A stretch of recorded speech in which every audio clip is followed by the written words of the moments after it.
The cabin was sealed. I'm pretty sure the seal doesn't have any legal relevance here on the open sea, but I'm still dependent on Legrand letting me join his team. I better not blow it by breaking his seal without permission.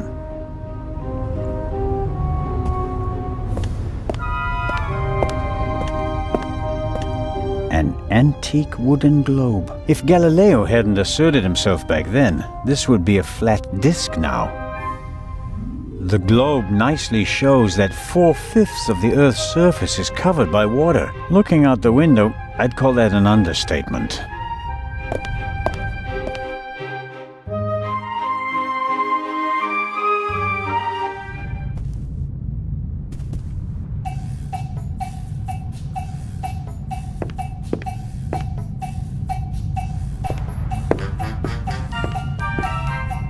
How wonderful! Sunshine and a blue sky above the Mediterranean Sea. It would be a perfect cruise day, if not for the murder.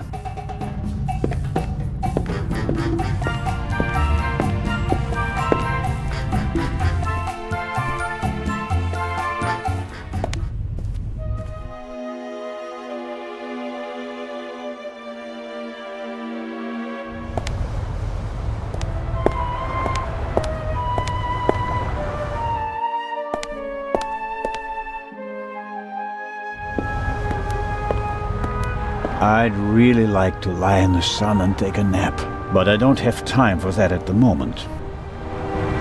No, Jacob, business before pleasure.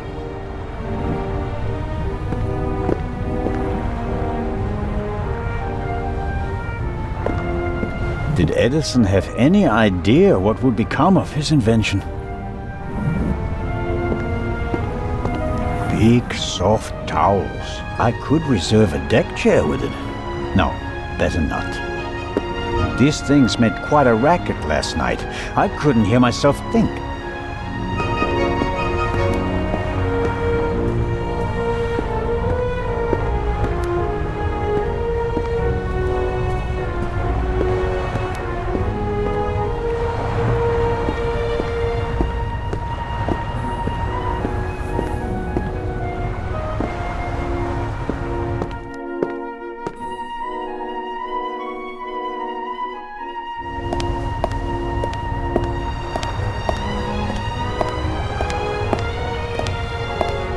Curious. One can easily toss a gun into the sea from almost anywhere on the ship without being noticed. And yet, the murderer chose the one spot where it's not actually possible. The gangway is hard to miss. Why did the murderer drop the gun on the gangway? They must have noticed their mistake, even if their back was to the sea. So, why didn't they take the gun and throw it a few meters farther into the sea?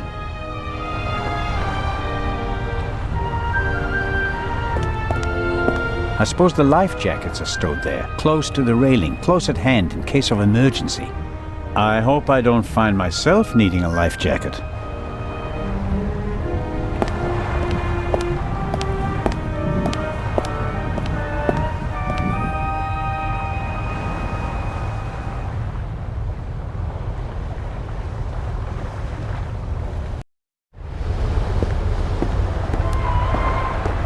We were here yesterday when we heard the shot, and it was also here where Legrand caught our stowaway. The grate must be part of the ship's ventilation system. Nothing out of the ordinary. The grate shouldn't be so easy to open. Did the stowaway open it and we caught him in the act? No. The pipe is too narrow. He wouldn't fit in there. I guess the cover has been defective for a while. I could inform the captain that the grid has to be repaired, but if I start reporting all the problems on the ship, I'd have to shelve my murder investigation. This isn't a panoramic deck for visitors. There are pipes, steel cables, chains up here. You can smell the smoke from the funnel. I have no idea how the ship works, and I really don't care, as long as it stays afloat.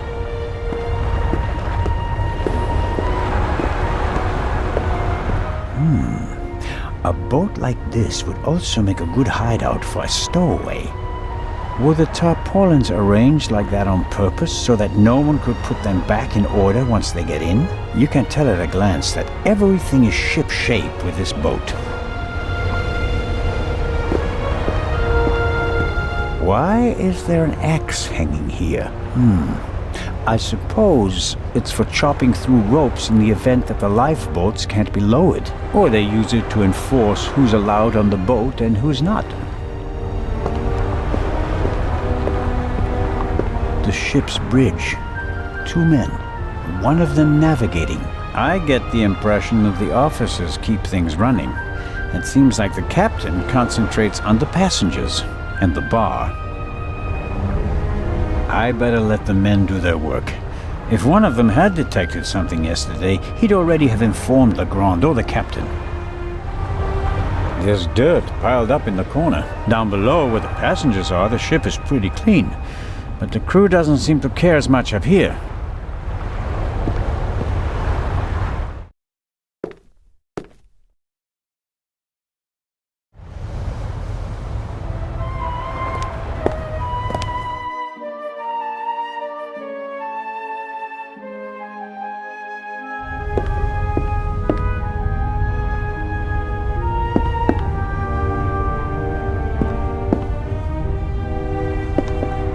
It may not seem like it, but Constable Oliver is actually a very effective watchman. What's going on? The Raven just flew by. What? Or at least, he might as well have. I wasn't asleep. I understand. It was just a ruse. Any conclusions about a young stowaway? He's a bit suspicious, foreign and whatnot. I see. Did he act suspiciously in any way? No. The shot surprised him as much as it did me. Looked in on him earlier. Still seems to be asleep. Covered with a blanket from head to toe? He's still in there. I poked him. May I go downstairs and have a couple of words with our guest? No, you may not. Come again? Inspector Legrand wants to conduct all the interrogations himself. I'm sure he'll understand if I form my own conclusions. He ordered me to guard the door, and that's just what I'm going to do. How about a bit of individual initiative? How about letting a man do his job? Or do you think you'd be better at it? What do you think? What happened here last night? The Raven broke into the Baroness's cabin, she surprised him, and he shot her. What was he looking for in her cabin? She was a rich woman. Why did he lock the door? Why not? From inside? An impressive trick. I'm not saying I know how he did it. I'm just saying that it was him. Why didn't he leave a raven feather? Are you serious? We'd have suspected him straight away. But fortunately, we still did. Let's assume that the old raven really has returned and that he really is responsible for all this. Who is he? Or she? Could be anyone. No one's ever seen the Raven. He could also be paying someone else to do his dirty work. Well, of course. It's a fact that he used to work with partners. They even arrested some of his accomplices. But no one could ever identify the Raven himself. Some claims that they didn't even know that they were working for him. Fascinating. He could have hired someone with financial difficulties to set off the alarm at a certain time without that person knowing why they were doing it. The man Legrand shot back then, he was a famous safecracker. He could just as well have been a henchman. Or the real Raven. There's probably no better cover for a big thief than acting like a small one. I don't want to keep you from your duties any longer. Good idea.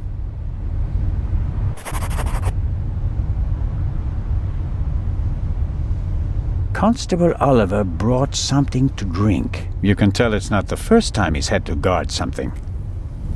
The bottle should be full of water, unless the good constable happens to have a secret alcohol problem. No way to verify that. I can't get the bottle without him noticing. The stowaway surely didn't sleep well last night in the cargo hold, although his cell is probably more comfortable than my cabin. And more spacious. I have to talk to the young fellow right away. Even though he was already under arrest at the time of the shot, he may have noticed something before. If I want to get into the cargo hold, I'll have to get rid of the constable first. He won't let me talk to our young friend. I wonder if this game is an advanced version of bocce. Maybe the inventor realized that it's difficult to play ball games on a boat and came up with an alternative.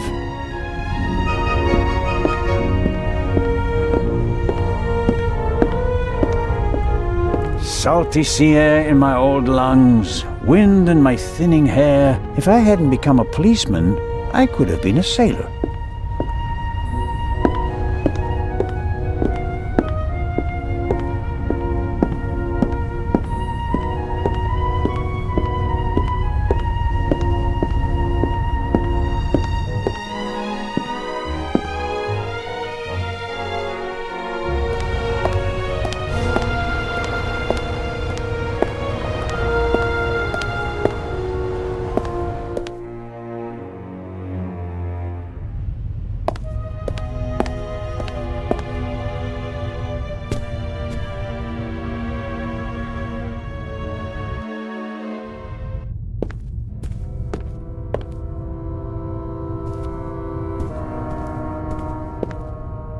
An alarm like this one was set off yesterday. This one hasn't been set off. The security seal is intact. I'm not paying for this trip, and that's a fair price for my cabin. It's rather plain, shall we say. No, I've slept enough.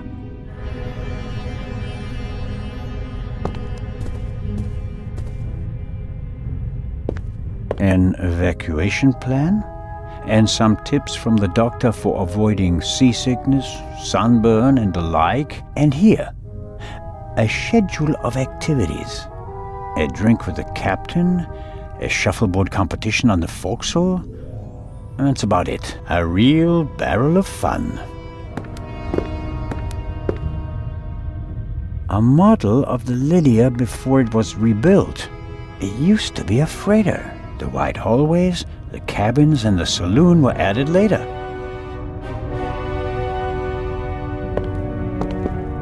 A pitiful attempt to make the interior of the ship seem less dreary. A bit of paint on the walls would have helped more, especially since a plant won't survive long without daylight. There are little stones in the flower pot.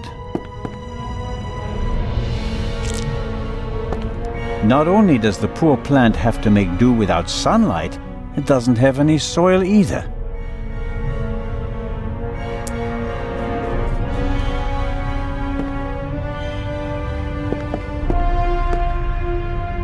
Really? What am I supposed to do with stones? Although, sooner or later...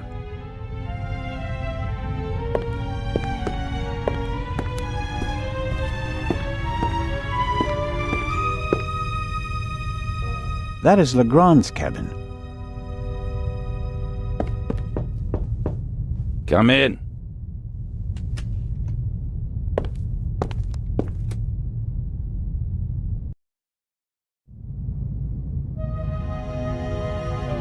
Ah, Zellner. Are you ready? Good morning, Inspector Legrand. My head is pounding, but I think I'm okay. Chloral hydrate. That's why you have a headache.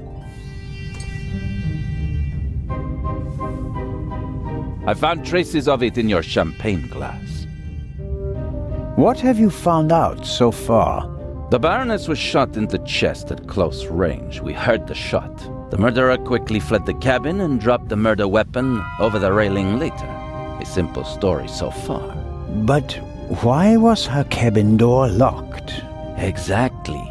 If the murderer wanted to make it seem like a suicide, he'd have shot her in the head and left the gun at the crime scene. And if it was murder, why did he go to all the trouble of locking the door from inside? And how did he manage that anyway? Especially since we arrived just a few seconds later and didn't see anyone near the cabin. Something doesn't make sense here. No, it doesn't, and it's driving me crazy. Did you find the murder weapon? On the gangway on the side of the ship.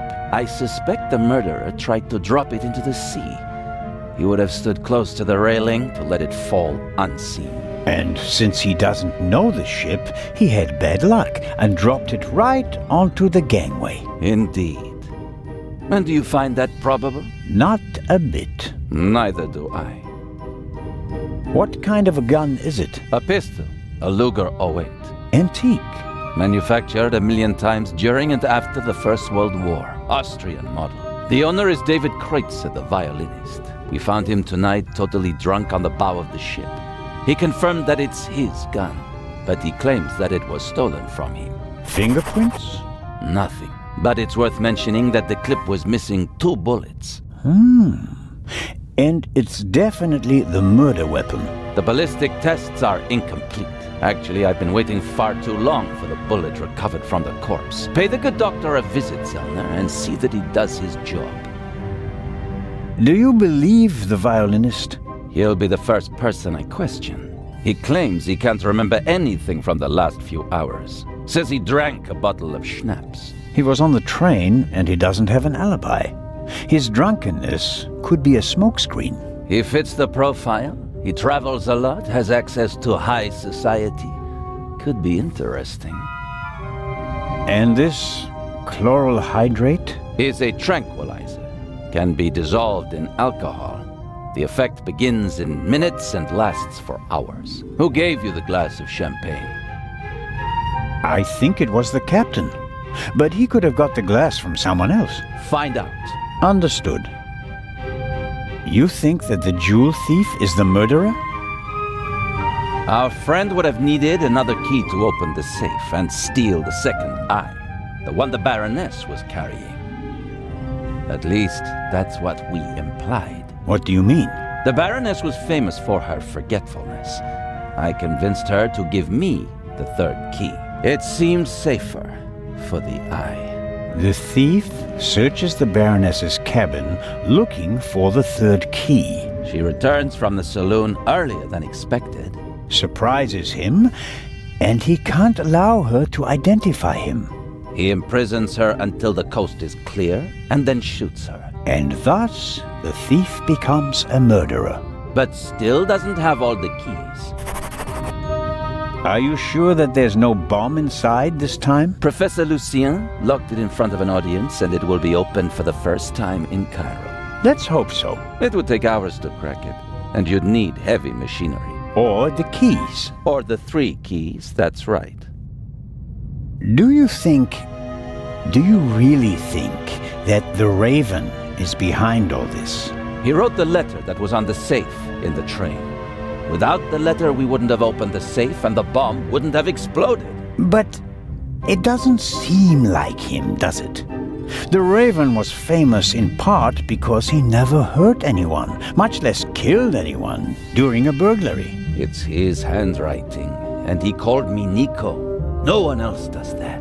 I chased that man across Europe for years. It is him. It has to be him. But the evidence... Enough.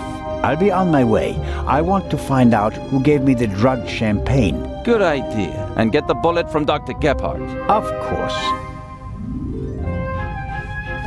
Inspector Legrand, are you okay? Maybe you should take a break. I can sleep once I've caught the Raven. Goodbye, Constable. Be seeing you.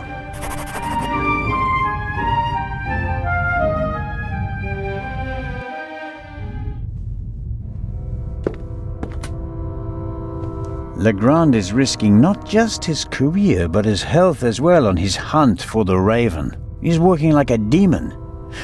Maybe that's why he caught the Raven and no one else.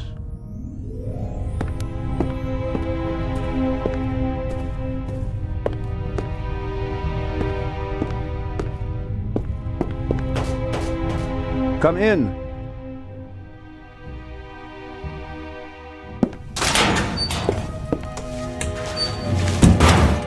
Hello, Dr. Gebhardt. And there's the next one. Excuse me? You want something else from me, don't you? I'm afraid I do. What a first day at work. Well, What's the result of your examination of the victim? she's dead. I didn't make you work all night long, Dr. Gebhardt. She was shot. Point-blank shot. Probably with a pistol. It seems like she was lying in bed. The shot struck her heart. She died immediately. One shot? More were unnecessary.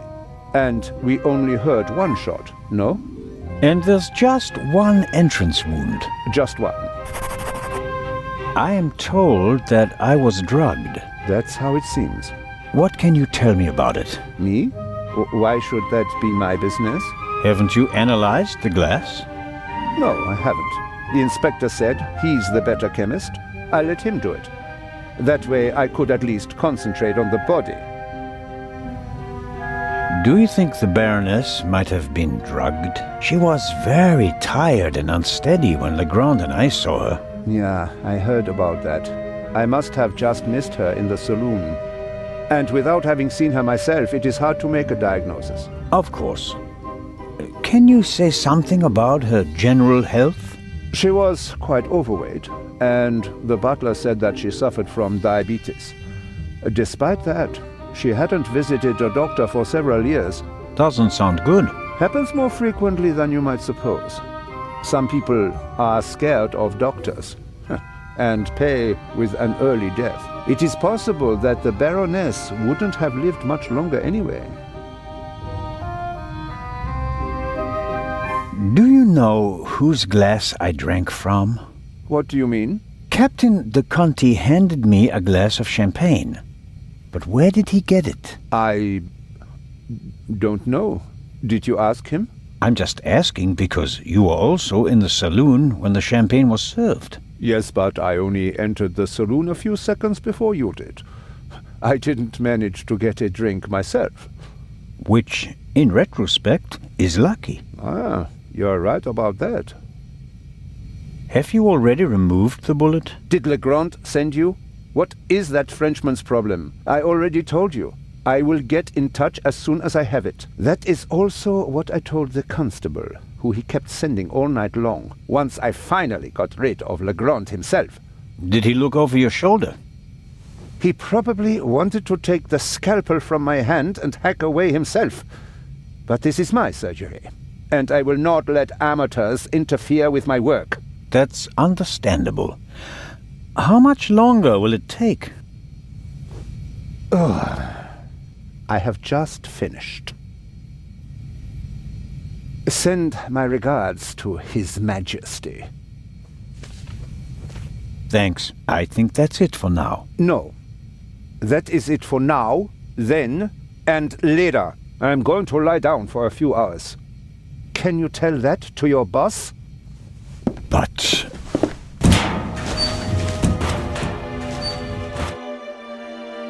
could I at least have the key? Absolutely not. But if we have to examine the victim again... Then the esteemed inspector knows where to find me. In my cabin. In bed. Good night, Constable Zellner.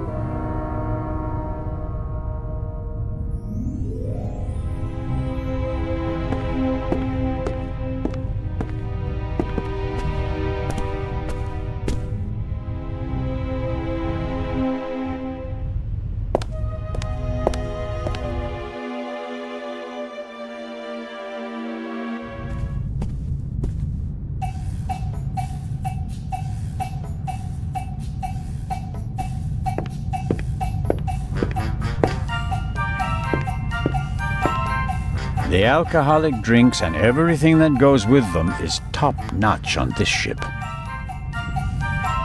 Fresh ice and tongs. They could be useful. Constable Zellner, what is the meaning of this? Are even the police light-fingered nowadays? I need this tool for a criminal investigation. Well then, why didn't you say so? So, How are you getting along? Can I be of any help? Actually, you could answer a few questions. What was your experience of last night? Oh, terrible. Dinner was fantastic. Everyone was excited about having a pleasant drink under the stars. And then this. You were in the saloon all night long. As the captain, I have to care for my passengers. After you and the others crashed out, I tried to maintain a festive atmosphere. But when the alarm it goes off, I lose the battle. How was the Baroness? She really surprised me. After she was so unapproachable at the reception and didn't show her face for the entire afternoon, I was afraid she was one of the beaux and bourgeoisie. But then she arrived in the early evening in the best of moods. Already had a few, if you know what I mean. Did she say anything to you? She asked me where Legrand's cabin was. I told her, then invited her to come for drinks in the evening. I said it would be great fun. The whole ship will be there, and you don't want to miss that, I told her. And then? She seemed to like the idea. She smiled, and then left again for a few minutes. Then she came back and seemed very happy. We drank a toast to life. But at some point she didn't feel well anymore? She overdid it a bit. She suddenly started to swoon and almost spilled her drink. I asked her if she wanted to rest for a moment in her cabin. At first, she didn't want to. She definitely wanted to stay in the saloon. But then she realized that she really did need to lie down. We left together. You know the rest of the story. Did everyone drink from the same bottle of champagne last night? There was more than one bottle, if that's what you mean. There were quite a few guests, and the event lasted several hours. The last bottle of champagne, the one the Baroness drank from, did anyone else drink from it? Certainly. We have reason to believe that the champagne was drugged. Incredible. But wouldn't that have made everyone drowsy? Not if it was only the Baroness's glass that was drugged. I see. That's possible. On a night like that, many glasses are filled and emptied. There are several stewards, many guests. No one keeps track of every glass and every bottle. A few drops in a glass? Yes, it's certainly possible. The glass you handed me last night, where did you get it? Ah, I understand. You think your glass was poisoned as well? Did you pour it yourself? No. I saw that you weren't doing so well and wanted to rescue the situation. I took the first available glass and I give it to you. Was it on the table? No, I hurry over to you, together with Dr. Gebhardt, who, of course, he had the glass in his hand. He was looking around for a place to set it down so that he could examine you. I took it from him. And gave it to me. I'd like to apologize for that, but you look so worse for the wear, and I just wanted to comfort you. I didn't think of looking for a new glass for you. So the doctor had the drugged glass in his hand. Is it possible to find out where the alarm was set off? I'm afraid not. There are alarms all over the ship. I saw that they're sealed. Can't we just check whether the seal is broken? I'm afraid they're gonna be missing on a lot of alarms. You know, this is an old ship, and over the years... So, you're saying that the alarms haven't been regularly maintained? I'll inform the crew immediately, of course. Of course. What can you tell me about the passengers? Oh, not that much, I'm afraid. I wanted to get to know them properly at the reception. In most cases, I just shook hands with them as they boarded the ship. There are a few regulars on board, and after dinner, I had a conversation with Mr. Kreutzer, a talented violinist, and Lady Westmacott. But you already know them from the train. It seems like there aren't that many passengers on board. These bloody airplanes are making our lives miserable. Can you imagine? Grown men prefer to jam themselves into a narrow metal coffins instead of enjoying the fresh sea air on his ship. It's all about saving time. It shouldn't be about how much time it takes to get from A to B, but about how you spend that time. What you experience on the journey, that's what it's about. I'll get back to my investigations now. Ciao, Constable. Lady Westmacott seems to be an early bird, but maybe that's just because of all the excitement. I saw a twinkle in her eye on the train. She's eager to be part of a real detective story. Lady Westmacott, already on your Oh. Constable, don't you think before you speak? I'm sorry. I didn't mean to. No time for chit-chat. What have you found out? We're still working on the case. Actually, I have a couple of questions for you. Please, go ahead. What did you think of our adventure on the train? An extraordinary story, isn't it? I'm glad that you were able to prove yourself, Mr. Zellner. Hopefully not for the last time. I'm glad that everything ended well. I want to thank you sincerely for taking care of Matthew. I can't bear to think about something happening to him. It all worked out in the end. Do you think that the thief from the train and the murderer are the same person? I think the new Raven is capable of anything. Legrand believes there is no new Raven. He thinks that the old one has returned. He said that. Do you think it's possible? Everyone thinks he's dead. As a dramatist, the return of the Raven would certainly be delightful. A legend comes back from the grave for one last job. It's quite romantic. At the same time, though, I'd be disappointed. Why is that? I followed the Raven's career closely. There weren't many burglars with such character and charm. His burglaries were clever and entertaining, but he was sloppy in London. He almost got caught, and I'll never forgive him for the affair on the train. No, I would much rather that the Raven stayed dead and had nothing to do with the burglary or the murder. What do you think? Who is our suspect? Everyone, or almost everyone. Everyone on board is physically capable of shooting someone, but who has the dark desire to take the life of a defenseless person? One cannot read minds. And one should not try. You have to collect evidence, traces, clues. That's what will lead us to the killer. It won't be like a bad crime novel, in which they introduce a new character shortly before the end who, surprise, surprise, is also the murderer. Murderers leave evidence. They're nervous or unnaturally relaxed. They have to adjust constantly. And because of that, they make mistakes. This is your chance, Constable. If you find the mistake, you'll find your murderer.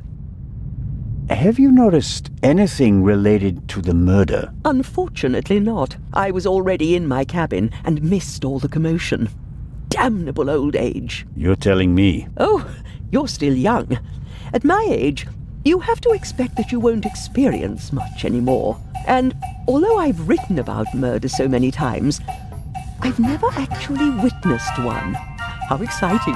I doubt everyone is so relaxed in such a situation. Heartless is the word you're searching for, right, Constable? I certainly didn't want the Baroness to be murdered, but if I can't undo it, then I might as well enjoy it. What do you think of Inspector Legrand? He seems to be as skilled as everyone says. Intelligent, focused. I had a chat with him yesterday, and he impressed me, but there's something haunted in his eyes. I don't think he ever really stopped hunting the Raven. Catching the Raven made him famous. What if he actually shot the wrong person? Unjustified fame bothers people, the good ones at least. And you think he's one of the good ones? Anyone who tries so hard to tear down his own memorial must be honorable. Or insane. I have to be going, Lady Westmacott. Please keep me informed, Constable Zellner. Of course.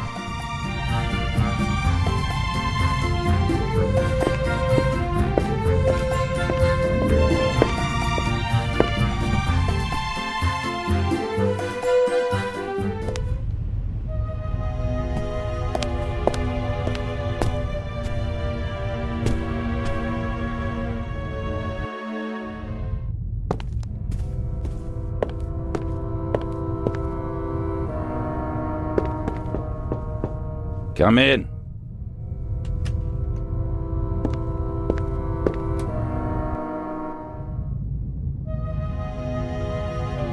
Constable?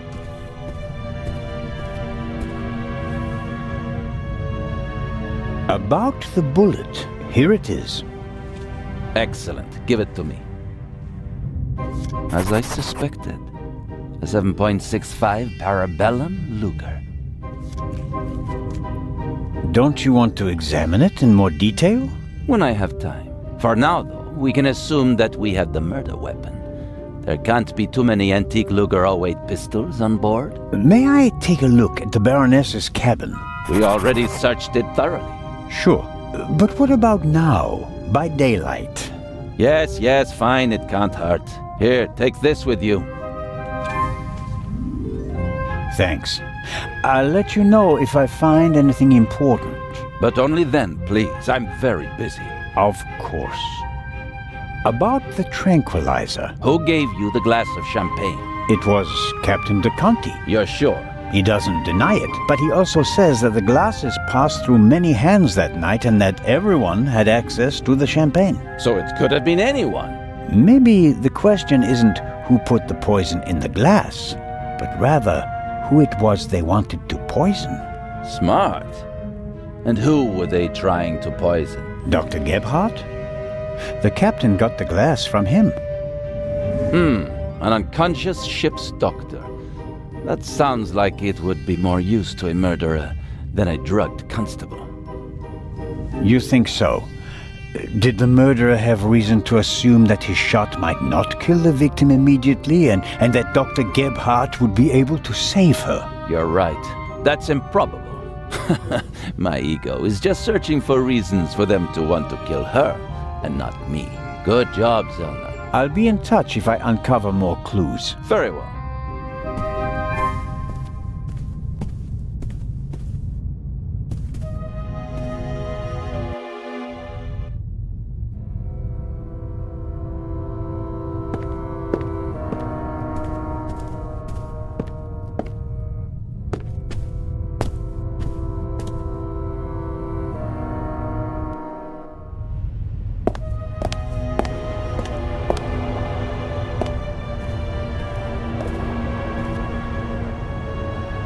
This is the first murder scene I've ever set foot in.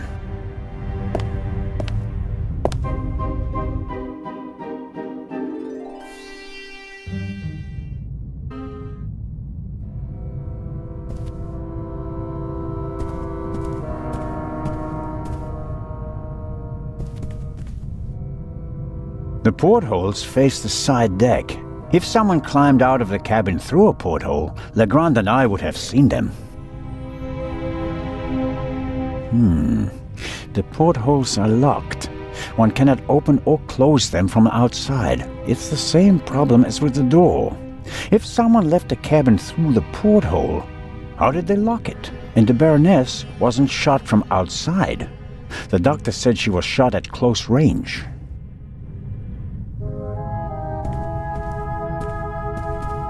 Apparently, the Baroness didn't have time to unpack her bags. Or rather, didn't have time to tell her butler to unpack them for her. Sifting through all that would take ages. But here, the Baroness's handbag.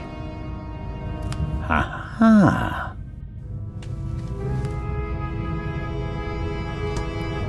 A small leather-bound book. 1964 is engraved on it. This must be the Baroness's diary. Let's see. Yes, it's a diary, all right. Difficult to read. No entry from yesterday. A brief, sober description of what she's done recently. Met Morris. Arranged benefit concert for renovation of Louvre Southeastern Wing. Times photo shoot for Eye of Sphinx. BM, poor excuse for photographer. Too fidgety. And so on.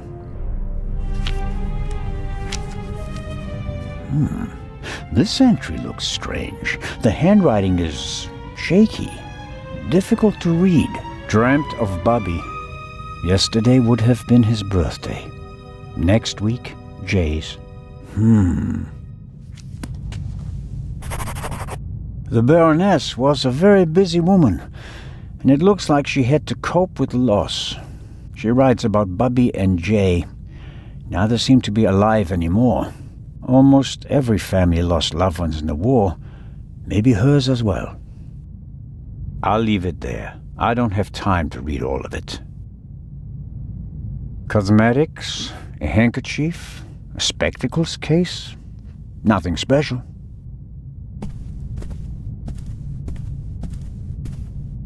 Something's under there. Down feathers, maybe from a quilt or a pillow. Nothing special. Although, it seems like one of the feathers was scorched at the top. Literally burnt. I'll take it with me.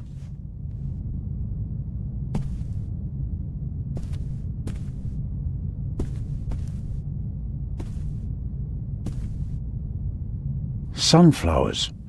By Van Gogh, I presume. He liked to paint that sort of thing. Can't be an original. They cost thousands of francs. The mannequin surely came with the cabin. A mannequin for the Baroness's clothes would have a more generous figure.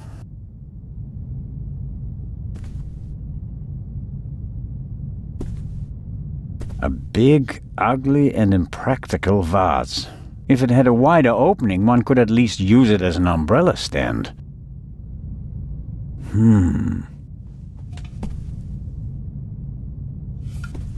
Can't see anything. Wow, heavier than it looks.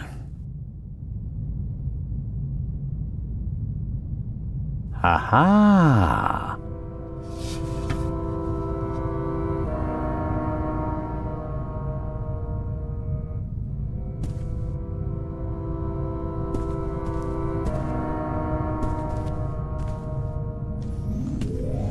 More feathers, and they're singed as well. I'd better take it with me. Why were the down feathers tossed in the vase? Or is there anything else in there? There may be something else in the vase, but the neck is too narrow to reach in with my hand.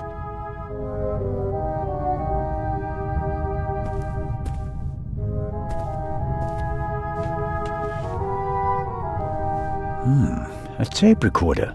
Must go with the built-in speakers. Probably part of the cabin's furnishings.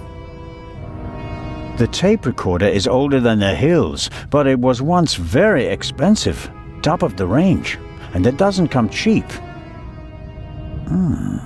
Strange. There's only one reel. And it's the wrong one. No. No sign of the original reel. A reel made by Zeibling. I know the brand. Zeibling's tapes can be overwritten many times without losing quality. They're used in offices so that executives can record messages for the secretaries on the same tape over and over again. But they're not good for much else. They're robust, but they don't offer much in terms of sound quality.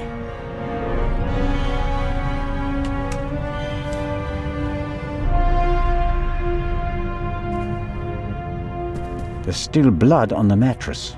The sheet and the blanket have already been removed. To analyze them, I suppose.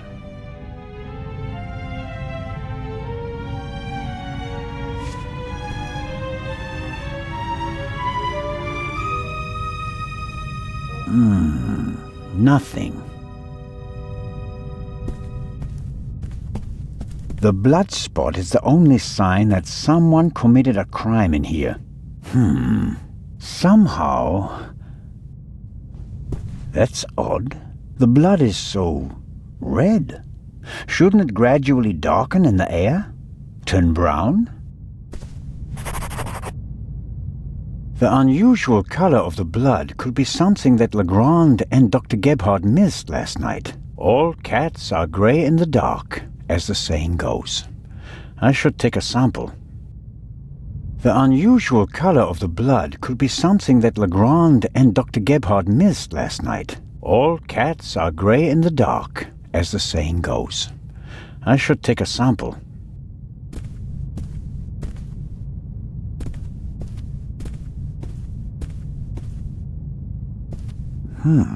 The notepad has the ship's emblem on it. I suppose all the first-class cabins have them.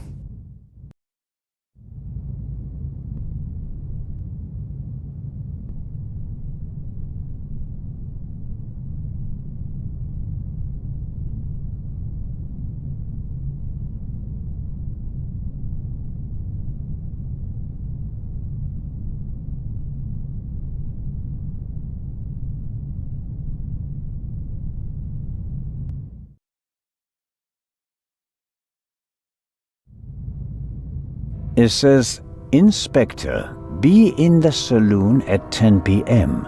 There is a murderer on board and I will expose him. B. The Baroness seems to have known the murderer, and that means that the Raven can't be the murderer.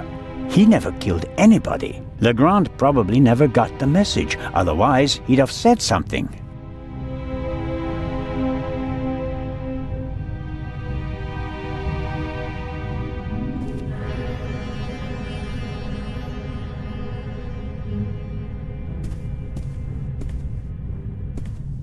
The most unportable portmanteau I've ever seen.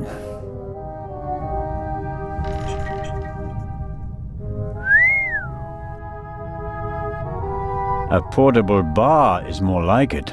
Must be hard work transporting this big, heavy thing halfway around the globe. And the Baroness was lucky that the other freight cars were only lightly damaged by the explosion.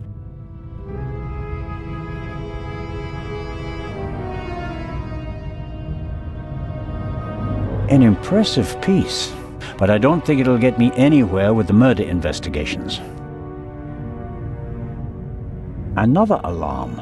It was tripped at some point. The seal is broken, but there's no way of telling whether it happened yesterday or 5 years ago.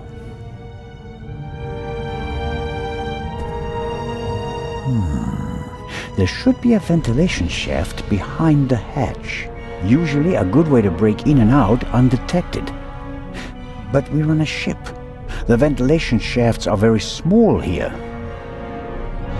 I can't say why, and it seems impossible, but something tells me that the murderer entered and left the cabin through the door. The only question is how.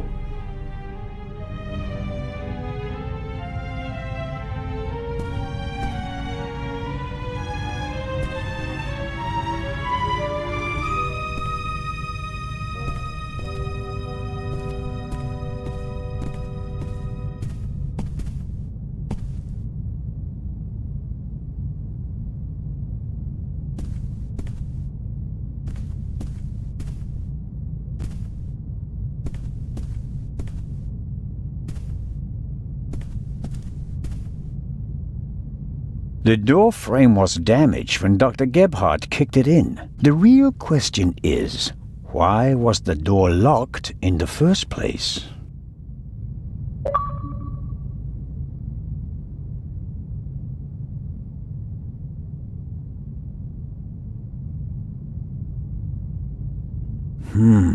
Assuming the murderer isn't a magician, and the Baroness locked the door herself before she went to bed, the murderer couldn't have left the cabin through the door. So, the murderer must have still been in here when Dr. Gebhardt kicked the door in. Which is unlikely because someone would have seen him, or he found another way out of the cabin.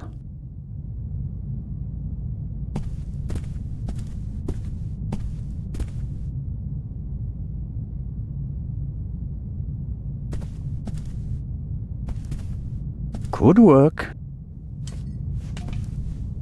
There's something in there.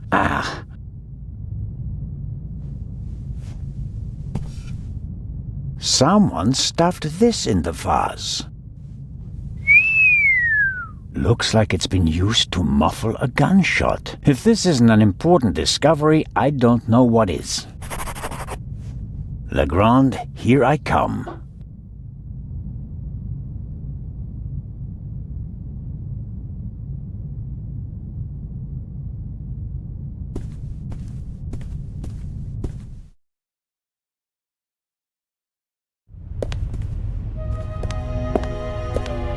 The Baroness's butler looks like he didn't get much sleep. I would describe his facial expression as worried.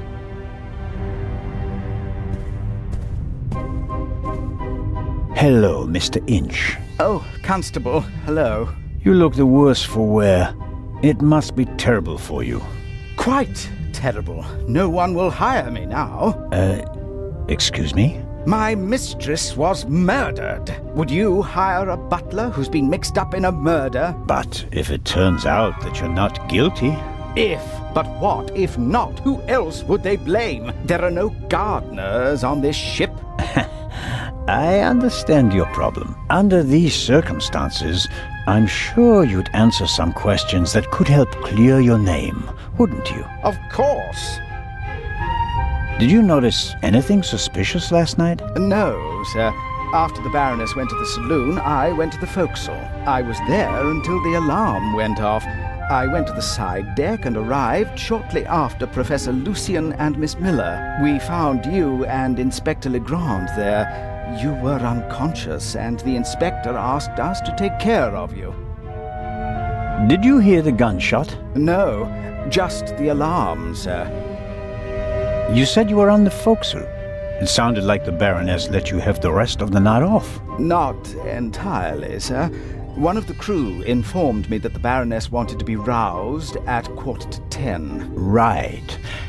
Why was that? I suppose that she wanted to toast the success of the journey with the captain and the other passengers. She hadn't intended to take a nap then? That was not her way, sir.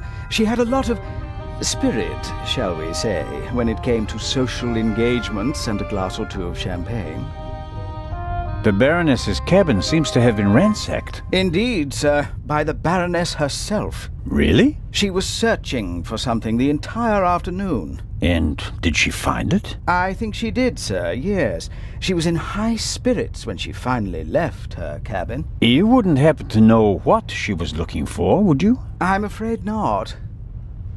Would you describe the Baroness as orderly? Well, she always had a lot of responsibilities, sir. That doesn't answer my question. She used to take a lot of luggage on journeys, and I helped her keep track of it as best I could. She was always very angry when she couldn't find something. What about the photos and the documents I saw in her cabin? I really don't know. They were out of bounds to me, sir. Memories from the war, I'd say. They meant a lot to her. The Baroness seemed to be pretty drunk the last time I saw her. Is that so? Does that surprise you? Did the Baroness not drink? Oh, yes, she drank. It was no secret. I understand. How serious was her habit? Serious enough, sir. Was she under any medical supervision? Certainly not, sir. She adamantly refused to see a doctor. Like so many elderly women, she had a distinct aversion to hospitals and the like. How long had you worked for the Baroness? 6 months, sir. Only 6 months? I always thought that butlers stayed with their employers for decades. Those decades have to start at some point, Constable. Her former butler wasn't able to fulfill his duties any longer. Gout, sir. I understand. I took on his duties and hoped for a secure position for the next 20 years. May I ask what happened to your arm? A souvenir from the war, sir. Doesn't it hinder your work? Yes, sir, obviously. I didn't mean to offend you. The Baroness had a soft spot for disabled veterans. I think she'd been through a lot herself. I think that's all for now. Please, sir, find the murderer. You have to clear me of all suspicion.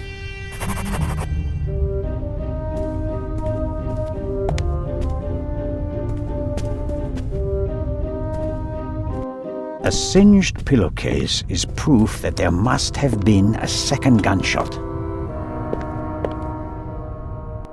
Inspector?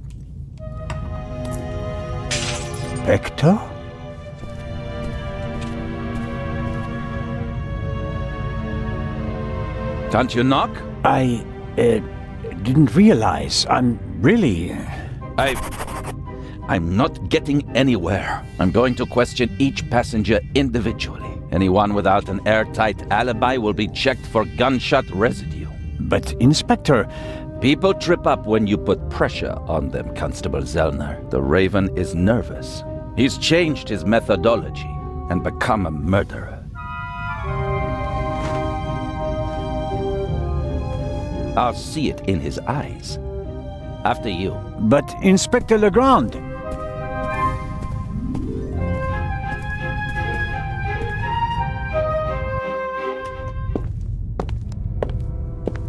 We have no proof that the Raven and the murderer are the same person. You may not know it, but I do. I will catch him with or without your help.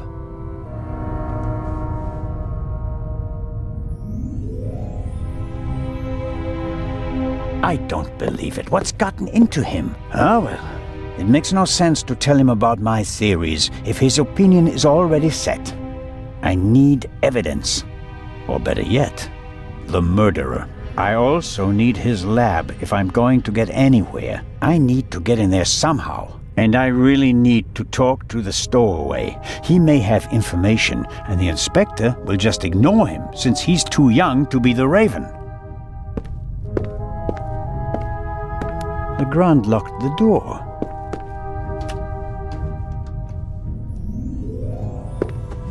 The lock isn't especially secure. If I had a wire or something like that, I could probably pick it.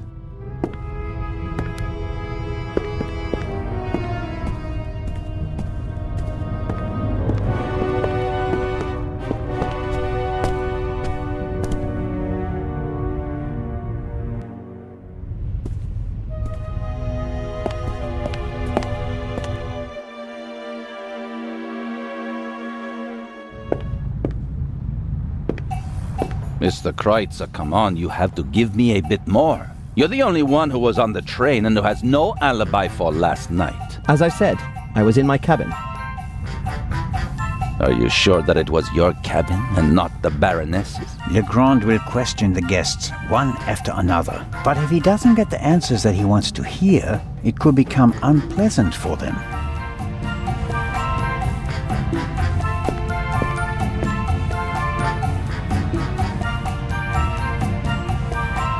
Mr. Kreutzer clearly feels uneasy. But does Legrand actually think he's the Raven?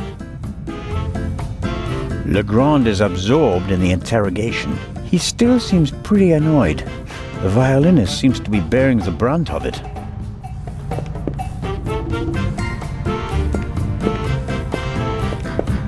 Lady Westmacott, may I bother you for a moment? By all means, Mr. Zellner. How is the questioning going? Are you implying that I'm an eavesdropper? The inspector is placing a lot of pressure on our dear Mr. Kreutzer. He's the only one who was on the train and who doesn't have an alibi for last night. Perhaps. But him? A murderer? I know people like him. He doesn't have enough backbone to kill someone in cold blood and remain so calm. He'd turn it into a drama and then a farce. Drink himself insensible, and then, railing at fate, pitch himself into the sea. Forget him. Legrand is wasting his time. Mr. Kreutzer just happens to be a perfect fit for the inspector's image of the Raven. Athletic, cultured, moves among the rich and famous. I'll eat his violin if he's the Raven or the murderer. I have to be going, Lady Westmacott. Please keep me informed, Constable Zellner. Of course.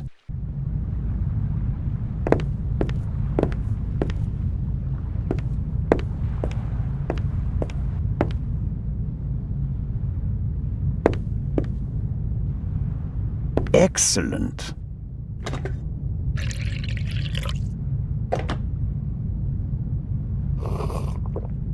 Ah, that's just what I needed.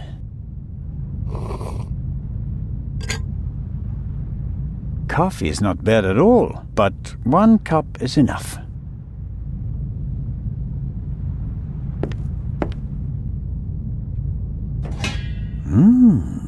English ham and eggs. One advantage on an international trip is the international breakfast. Many of my fellow countrymen think it's outrageous to eat fried bacon, sausages, or anything heavy for breakfast. I, on the other hand, think ham and eggs are the only worthwhile contribution the English have made to international cuisine. It's not fair. There's a magnificent buffet, but I don't have an appetite. Maybe a side effect of the tranquilizer.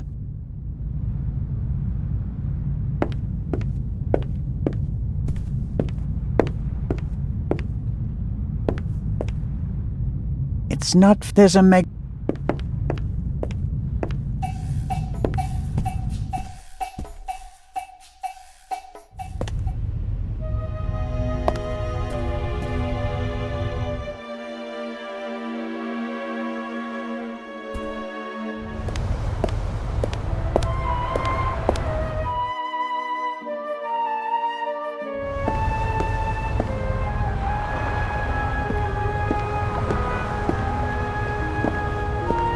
Miss Mayers seems to have found an opportunity to do nothing. Hello, Miss Mayers. Hello, Mr. Constable Zellner.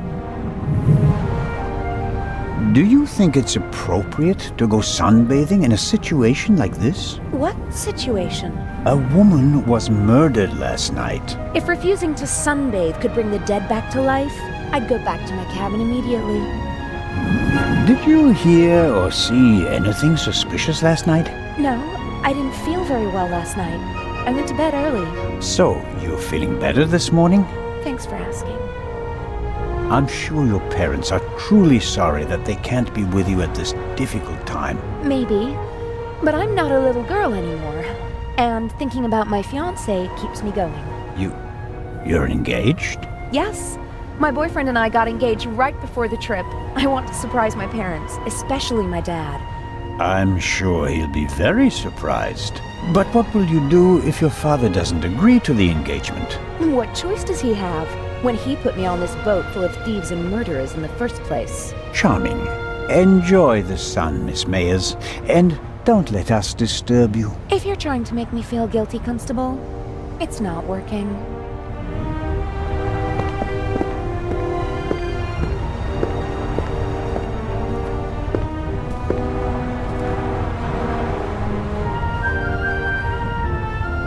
Captain DeConti seems old and tired.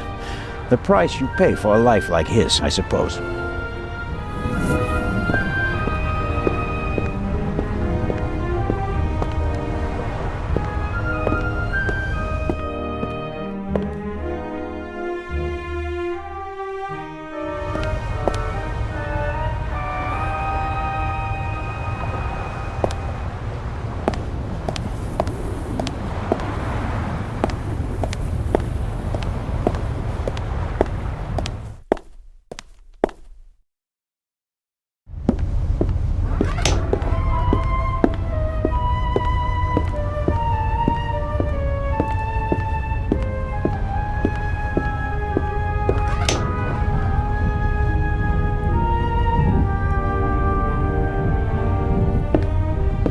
Miss Miller and the professor are talking intensely. She seems pretty relaxed, by her standards.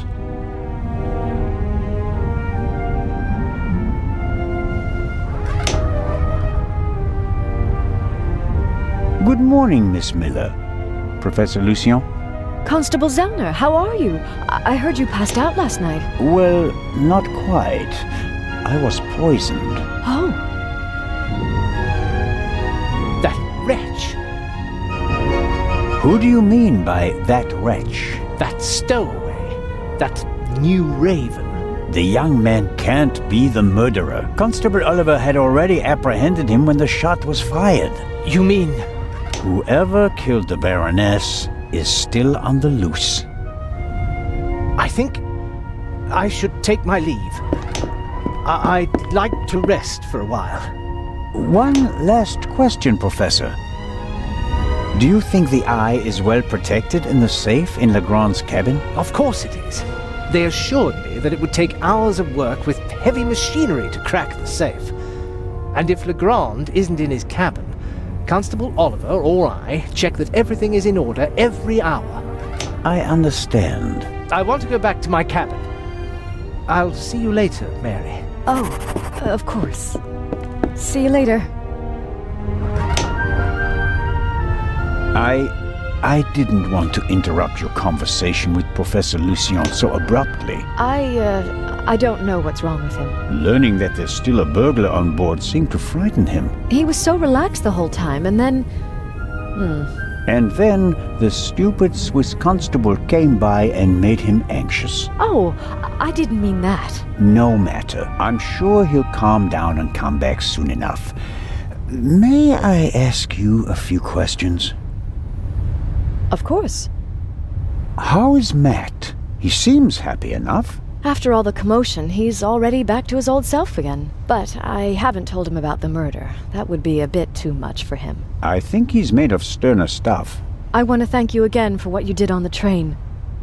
I wouldn't have known... Everything's fine. Think nothing of it. How was last night for you? It was awful. I was having a conversation with Edgar, Professor Lucien, here on the forecastle. Then I wanted to look for the lady and went forward via the side deck. When I passed the Baroness's cabin, I heard a muffled scream. You heard a scream? Yes. I thought the Baroness probably had a fall. I went to the door and listened for a moment. Since I couldn't hear anything, I knocked on the door and asked whether she was all right. There was no answer. Interesting. And then? I didn't know what to do, so I tried to open the door. It was locked. I saw the Baroness's butler, Mr. Inch, on the forecastle. I thought he might have the key and went back. On the way, the bobby crossed my path, and then Edgar, who wanted to check the safe. I explained the situation to him, and then the alarm went off. How did the scream sound? It was a short outcry, very frightened, as if someone had been startled. Was it a woman's voice? Yes, the voice was high. So it could have been a scream from the Baroness. Possibly because she discovered someone in her cabin. Possibly. That person might have threatened her with a weapon, so that she wouldn't scream for help. Oh, God. He waited until the coast was clear. Oh, please, stop it, Mr. Zellner. The Baroness's butler said that he was on the forecastle as well? Yes, he was standing on the other side of the deck smoking a cigarette. Was he on the forecastle the whole time? I'm not sure. He was there, and later he was on the side deck with us. Oh, yes, he looked after you while you were unconscious. He unbuttoned your collar and held your head while the doctor checked you. But you can't say for certain whether he came from the forecastle with you and Professor Lucien, or afterwards. Well, no. But where else could he have come from? Did you report that to Inspector Legrand? Yes, last night. He was very interested and took a lot of notes. But I wanted to look for Lady Westmacott, and he let me go without further delay. He said that he'd take down my full statement today. I understand. Do you think the man from the train also killed the Baroness, Constable Zellner? I don't know yet. It's horrible. Explosions, thieves, murderers. This isn't the right place for a lady and a little boy. You and Professor Lucien seem to be having a lively conversation. Oh, yes. He's an expert in ancient Egyptian art and preeminent in hieroglyphic research. He's the head of the Egyptian department in the British Museum, you know. And he's going to open an exhibition at the Egyptian Museum in Cairo. Right. For the eye. They had planned on exhibiting both jewels together for the first time in decades, but that's not going to happen now, sadly. I think it's quite upsetting for him. We're working hard to ensure that at least one eye will be on display. I know. I'll ask Lady Westmacott if she'd like to participate in the opening of the exhibition. I think it would be good for her. And Professor Lucien will surely offer you a private tour. You're American, aren't you? That's correct. And you moved to England because of the job? I lived in England before. During the Second World War, I volunteered. I worked in a pharmacy on a US base north of London. In a pharmacy? Interesting. Well, it was the war and everyone was sent where they could help best. Please, go on, Mrs. Miller. After the war, I studied music in London. I met my husband there. We married and went back to the States together. He was also American? No, English. But he said he had problems with his family, and he wanted to be as far from them as possible. And you gave up your studies for him? Well, yes, I did. Life as a single mother couldn't have been easy. It was pretty tough then. I worked from morning till night, and it was still only enough for the bare necessities. And I couldn't give Matt all the attention he needed. And then Lady Westmacott entered your life. It was like an angel appeared to me. She must have offered me the position out of pity. I had no experience as a carer. She made me a generous offer. I couldn't believe it. And she really adores Matt. She's offered him a good education, and now he has every opportunity in life. An almost unbelievable story. I'm still afraid that it's a dream and that I'll wake up one day. How does it feel to work for such a world-famous person? The work is very interesting and varied, and it pays well, too. You are very lucky that the lady offered the position to you. I just hope she won't change her mind one day. What would become of Matt's education then?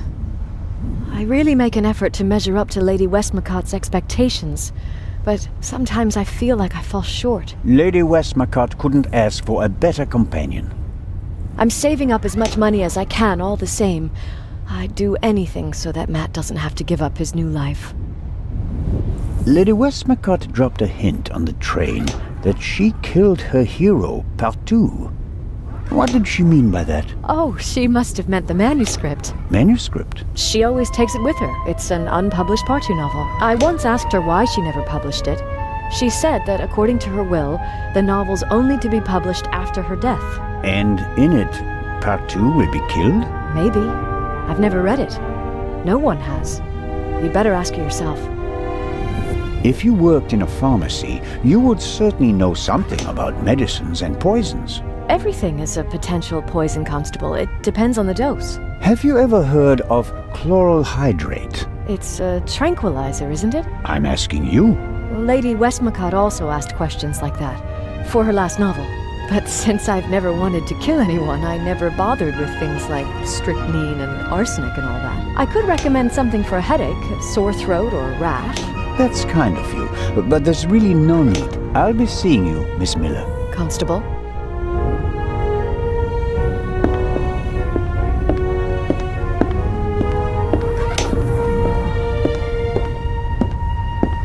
Matt is keeping himself busy with that strange game.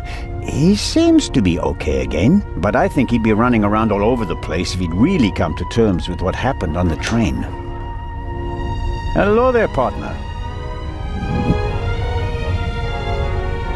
Hi. Are you all right?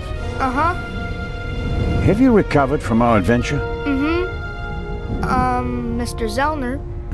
What's going on? What do you mean? Everybody's acting so strange, and there's tape across that door. I saw that in a movie once. You don't have to be worried. Is it about the man from the train? It might be about the thief, yes. Haven't you caught him yet? I'm working on it. Okay. I heard you and your mom used to argue a lot. We did. Everything was bad. The house, school, the other kids. We didn't have much money, and I was always alone. You do know that your mother would love to have been with you, don't you? She had to go out to work to earn money. She wouldn't have had to, if Dad were still around. And how do you get along with her now? I'm always happy when we do something together on vacation. She has more time for me now, and I like my boarding school. I have lots of friends, and the teachers aren't so bad. Your mother and Professor Lucien seem to be on very good terms with each other. Don't you like him? Don't know. He seems to be very nice. I guess. Lady Westmacott is all by herself in the saloon. Maybe you'd like to visit her later. Sure, the lady tells exciting stories. I know. She's my favorite writer. She told me that it's not much fun to write detective novels. She'd rather write something else, but her fans always want the same thing. They made her rich and famous. I told her to write what she wants to write. If it's good, someone will buy it. And if not, at least she had fun writing it. Then she smiled and nodded. She said it was a good idea. What are you playing there? I'm playing shuffleboard. At least I'm trying to. Never played it before. It's easy. Professor Lucian explained it to me. And who won? We didn't play. You didn't want to play with him, did you? Do you want to play a game with me? Sure.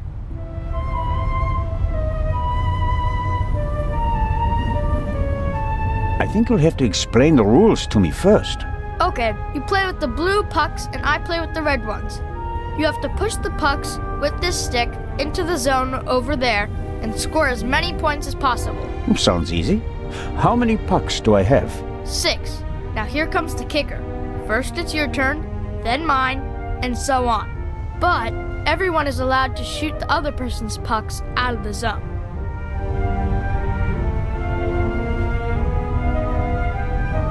Then let's get started. Oh yeah, what are we playing for? I thought we'd just play for fun. That's boring. We have to bet something. Otherwise it isn't fun. You English people. So I'll bet my brand new slingshot. And you? I don't want to gamble. How about ice cream in Cairo? Okay. If I win, I get the slingshot. If I lose, I get an ice cream in Cairo. Hey! Never try to cheat Matt Miller. So, what do you say?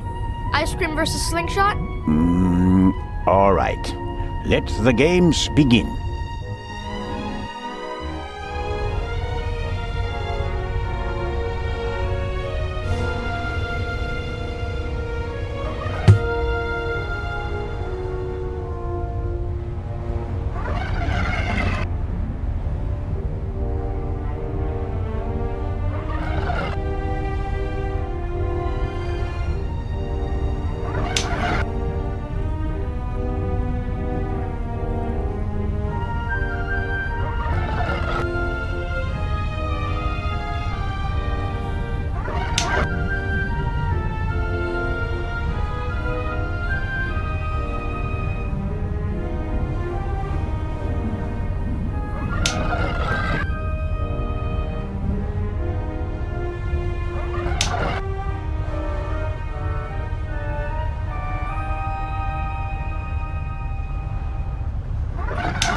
That's it. Oh man.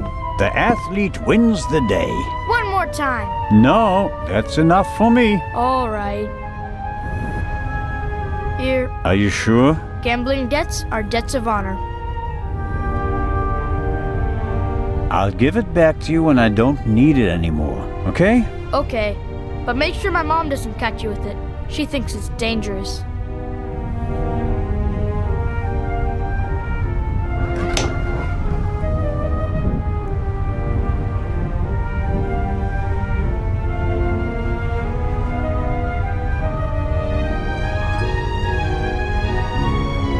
The little stones make perfect ammunition for the slingshot.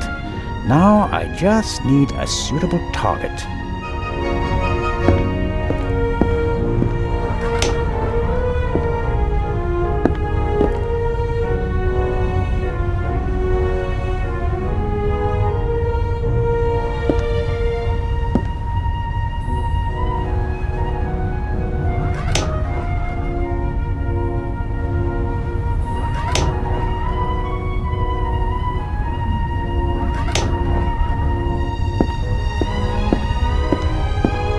All right.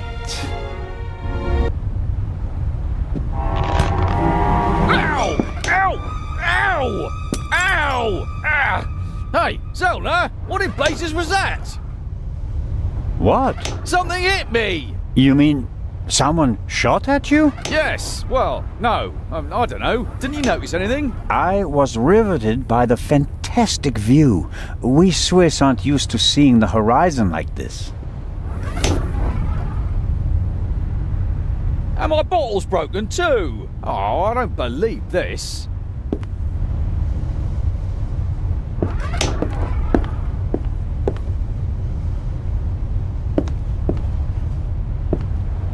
The bottle is nothing more than broken glass in a puddle. If Constable Oliver gets thirsty now, he'll be in a bind.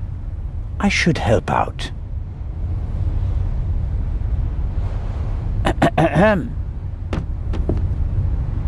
What do you want? Inspector Legrand is questioning the first of the passengers in the saloon. And? It will be hours before he gets to the stowaway. And? We'll save time if I question him. We'd also save time if you stopped asking me the same things over and over again. I will not let you in. What time is it, by the way? Got an appointment? No, but I'm hungry. Go and get yourself something. I'll mind the door in the meantime. Aha. You could bring me something, though. So, what do you want to eat? Oh, anything. An apple or something like that. There's ham and eggs in the saloon. Can't touch him. Why not? Sergeant Mills. Hmm? He's responsible for the fitness of the unit, and he'll chew you out if he thinks you've packed on a few pounds. I see. Leave it with me. Yeah, thanks.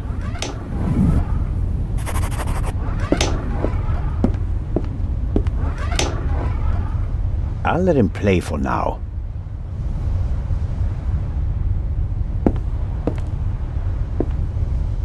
Psst, Matt.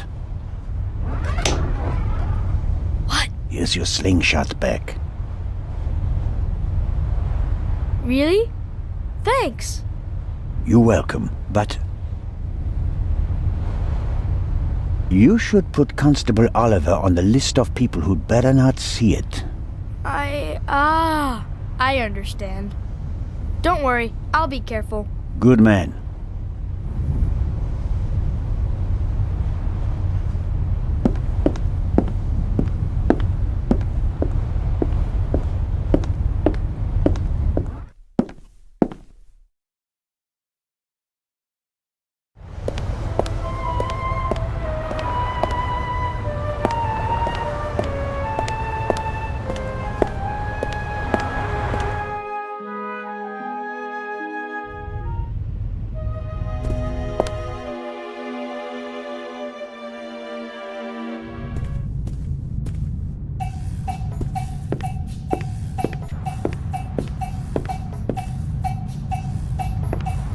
Lady Westmacott, may I bother you for a moment?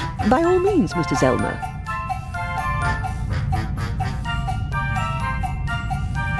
Miss Miller told me that you have a valuable manuscript with you. That is correct.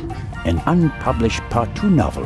The manuscript must be worth a fortune. Oh, it's not just any Part 2 novel. I wrote it 20 years ago. But it will only be published after my death. It's Part 2's last case. Maurice Part 2 dies. You're going to kill him off? I already have. And I enjoyed it. Madam. I was so sick of writing one Part 2 novel after another. I was keen to stick a knife in his guts. And so, 20 years ago, I did. Of course, I didn't want to disappoint my fans, so I let him solve case after case. But at least I was certain that he'd never escape me, that in the end, I would get him. I understand. Let's just hope that this novel remains unpublished for many more years. Did Miss Miller cope with all the excitement? I think so. But what happened on the train was quite a shock for her. She wouldn't be able to go on if something happened to Matthew. She's worried about him. He's all she has. It breaks her heart that he lives at a boarding school and can't always be with her. But she sets her wishes and needs aside so that he can get a good education. That's her way. Where is Matthew's father? Gone. Run off. Ran away from his problems again. He drank a lot. More and more after each setback. It's better for both of them this way. He left her. She couldn't have borne it.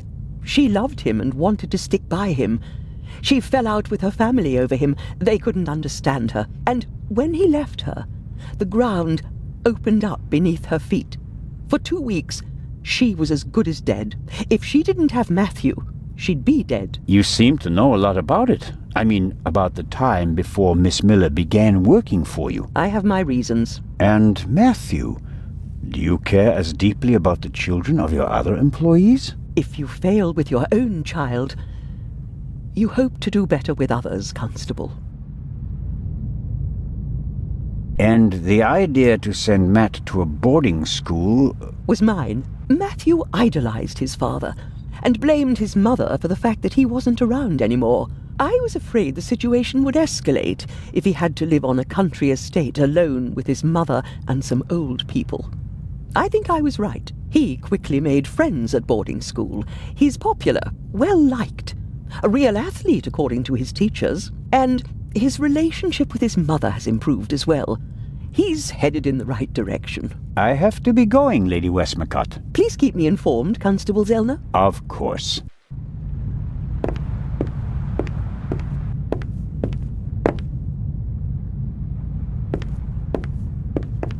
Whatever Constable Oliver wants, he's getting ham and eggs.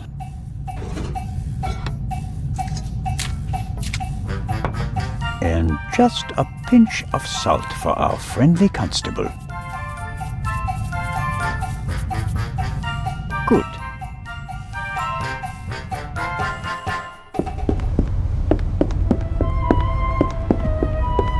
Constable Oliver. Huh? Ham and eggs, piping hot. Oh, I shouldn't really. I don't see anyone here who'd rebuke you. It was a hard night. Yeah, true. Oh, delicious. Just enough salt.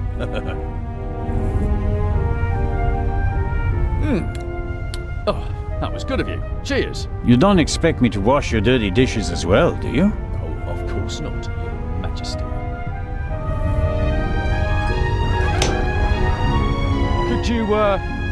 Could you bring me something to drink? Those ham and eggs were pretty salty. I'm sorry. I have to proceed with my investigations. Goodbye.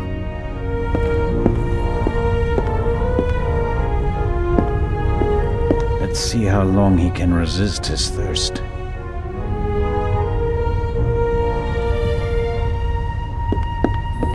Not long at all.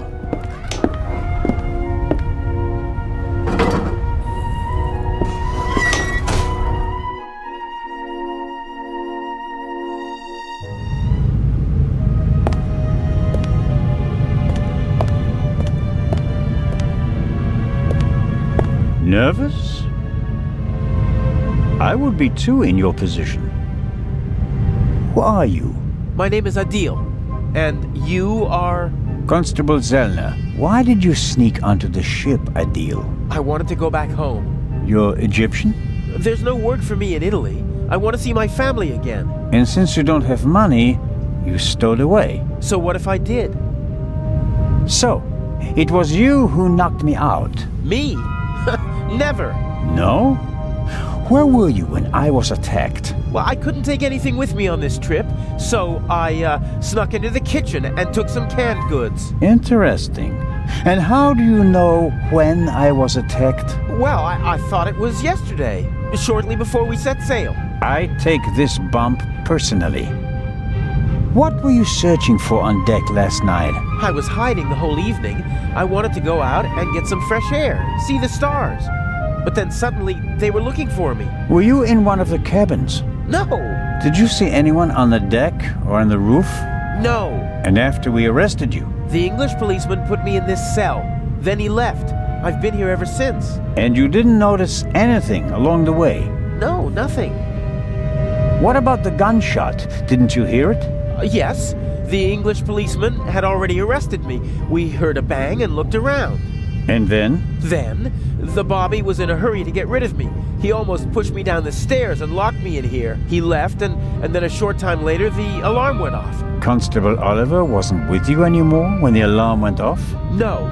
I was scared that the ship would sink with me sitting here like a rat in a trap. It's hard for me to believe a single word of your story. Because I'm a foreigner? Because you seem to have learned our language in the space of a day. Accent-free. Believe what you want.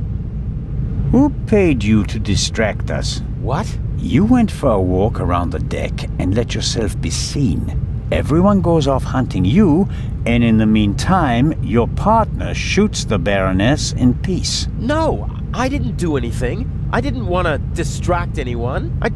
I just want to go home. You're a liar, and a bad one at that. But sir, I'm telling the truth. And I'm the Raven. Inspector Legrand will deal with you. He's lying like a cheap rug. But he probably doesn't know anything about the murder. Very disappointing. So I have to keep searching. What interests me most is the shot that was fired here in the cargo hold last night.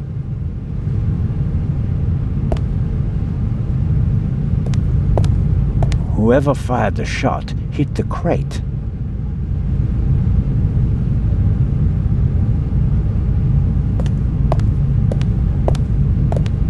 The cargo hold also seems to serve as a changing room for the crew, at least for the ones who don't wear white uniforms.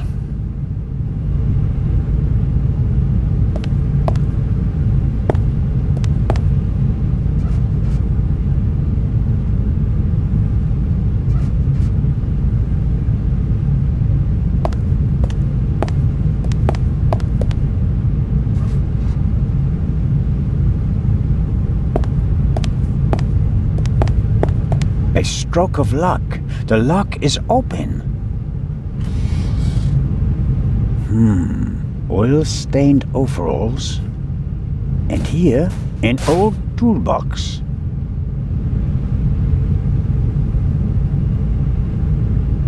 It's been through a lot. Hardly any paint, dented, and the lid is held shut by a wire. I'll take it with me.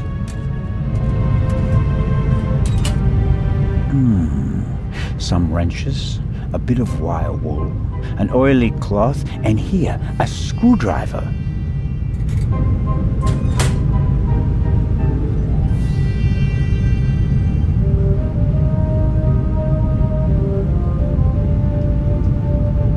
I've got the screwdriver. That's all I need. Did the shooter just want to intimidate me? Or maybe he needed the bullet?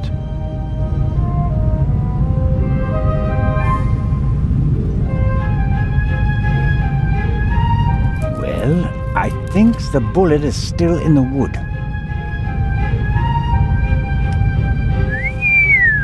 I'm not a weapons specialist, but at first sight I'd say that this bullet looks exactly the same as the one Dr. Gebhardt gave me for Legrand. That would mean that the murderer also fired a shot here in the cargo hold before the murder. But why? Did they just want to make sure the old guns still worked? Or was it something else? And did the bullet really come from the same gun? I can only check that in Legrand's cabin.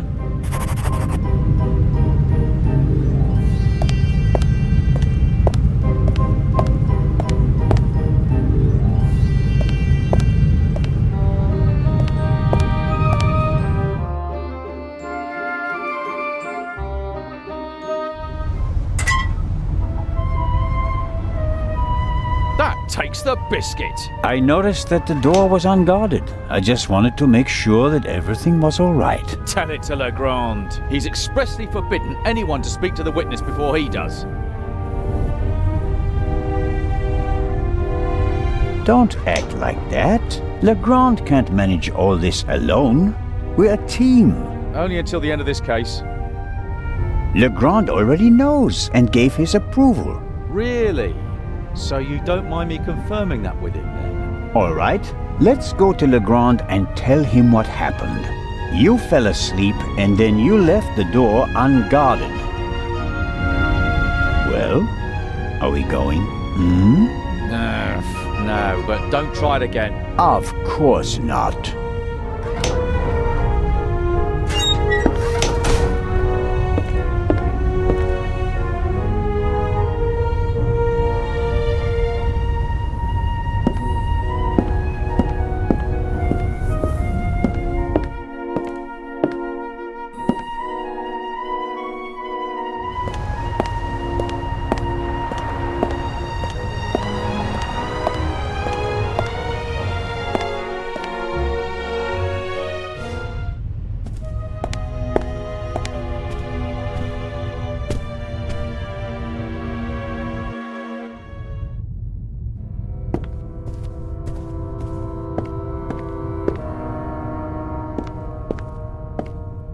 The lock isn't especially secure. I should be able to open it with the wire from the cargo hold.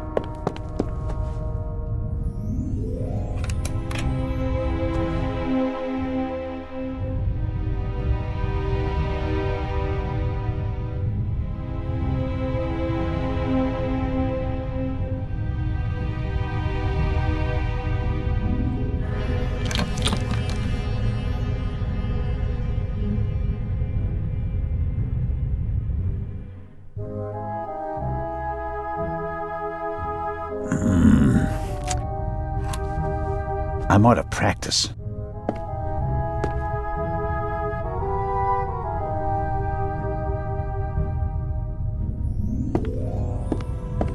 The lock isn't especially secure. I should be able to open it with the wire from the cargo hold.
There we go.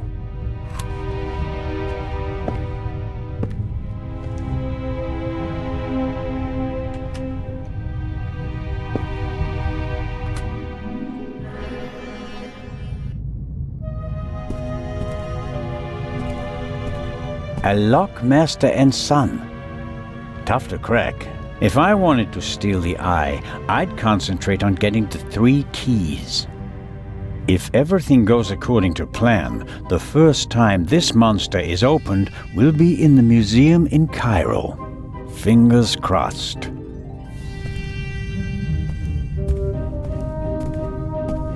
Neatly folded and unused. Legrand hasn't slept since we cast off, nor on the train.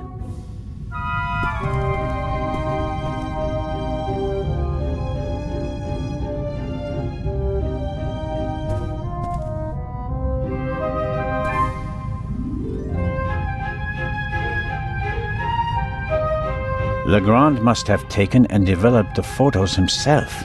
He even made copies and enlargements. He seems to be prepared for everything, with access to more resources than a normal detective.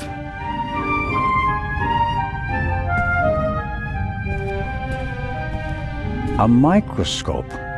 Looks like the one that Lutz Reichinger uses in his pharmacy, just more modern.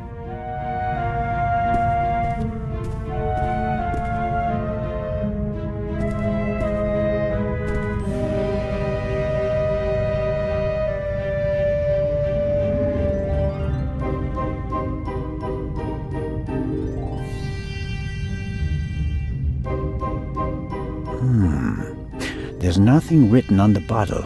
I suppose it's some sort of stimulant, legal or not. Legrand has been awake for at least 30 hours straight, maybe more. I shudder to think what kind of side effects this stuff might have. A policeman on a murder investigation should have his wits about him.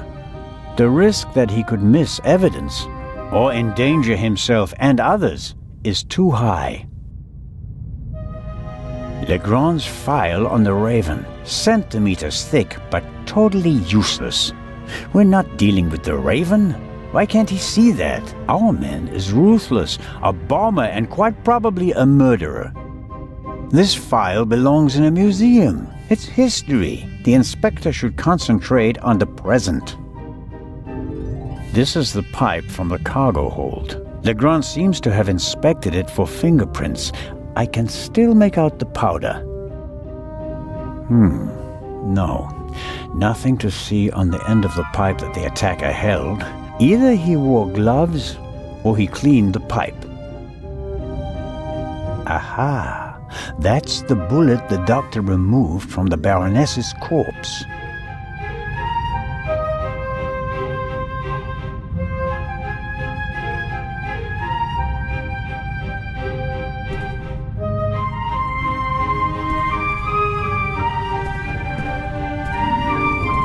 Legrand must have taken them yesterday at the crime scene. A rough diagram of the ship. Legrand marked the Baroness's cabin. Seems like he didn't turn up anything else of note.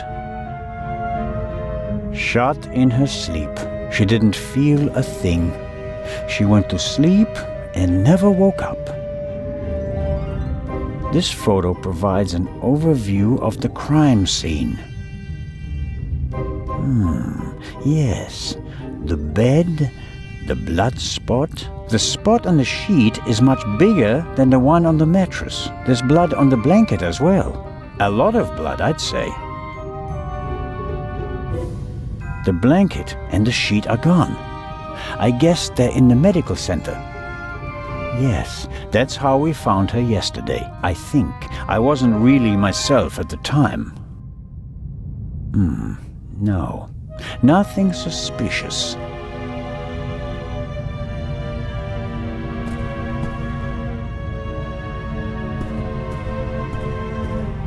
Another alarm. It was tripped at some point, but there's no way to determine when. Smells like chemicals.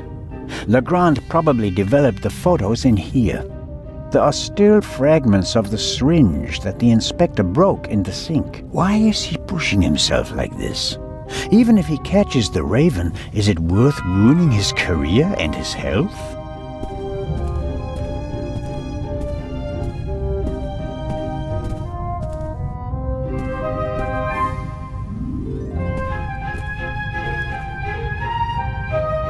There's nothing on the slide, and therefore nothing to see.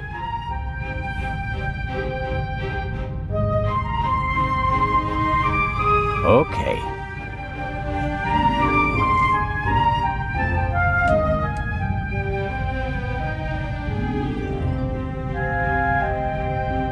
All right.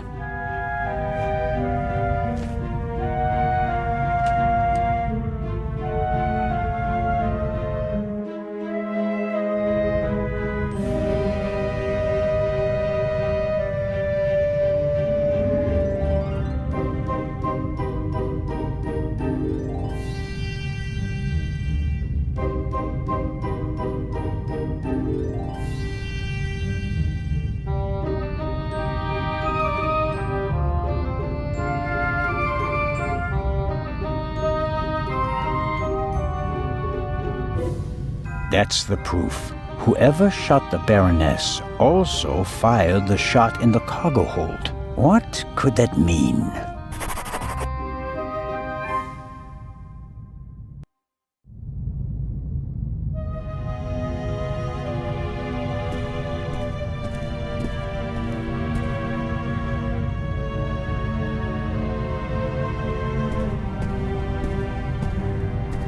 A masterpiece. Forensic teams use kits like these. They're placing increasing importance on the preservation of evidence. But not in Switzerland yet. It's a small lab used to conduct simple analysis on site. All right, what have we got here?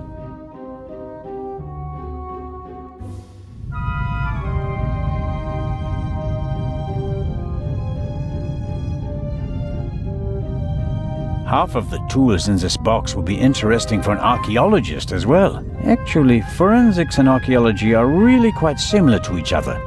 The goal is to find out what happened, whether a few hours ago or a few centuries ago.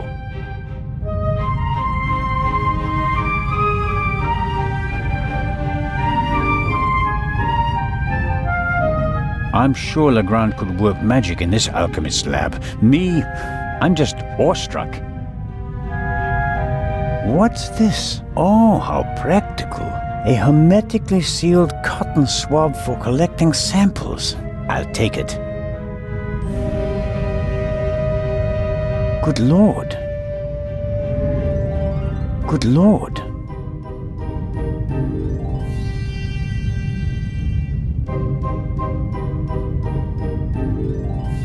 Good Lord.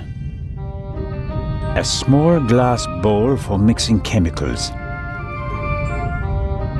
Fingerprints are overrated.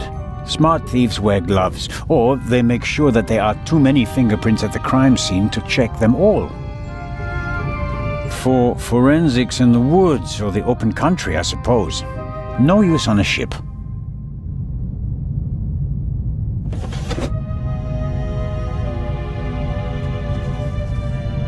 Aha! This is some kind of inventory list.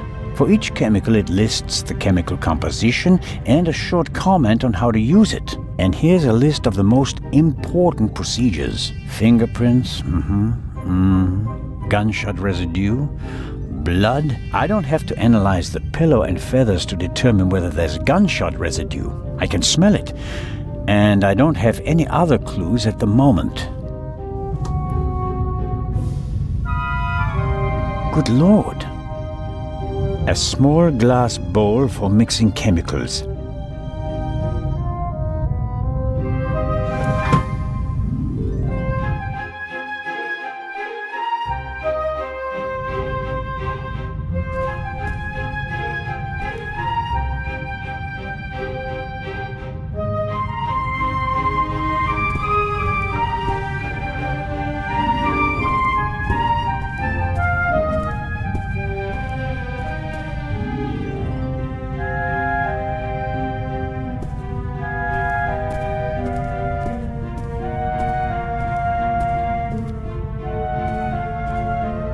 Both bullets came from the same gun. That means that whoever shot the Baroness was also in the cargo hold. That fact may be important later.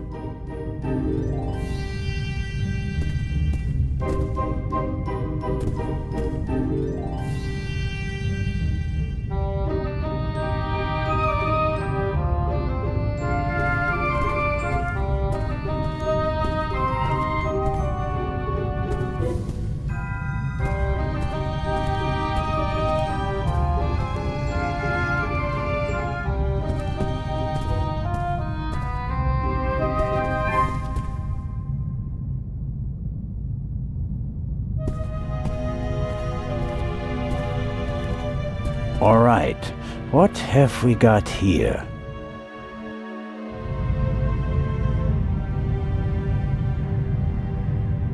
A small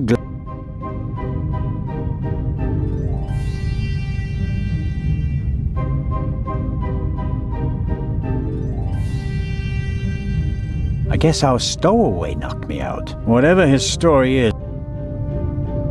Good Lord. Good Lord.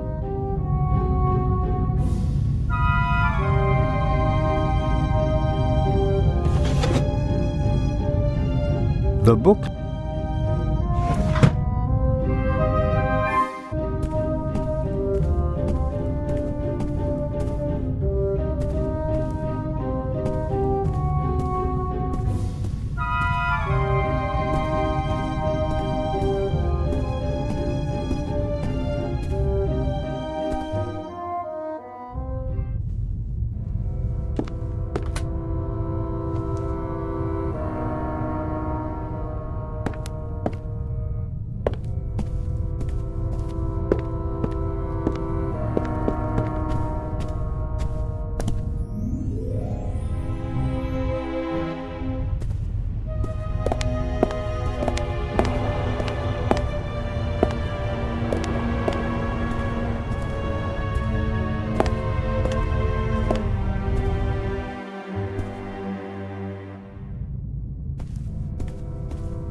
I always wanted to do that. That should be enough.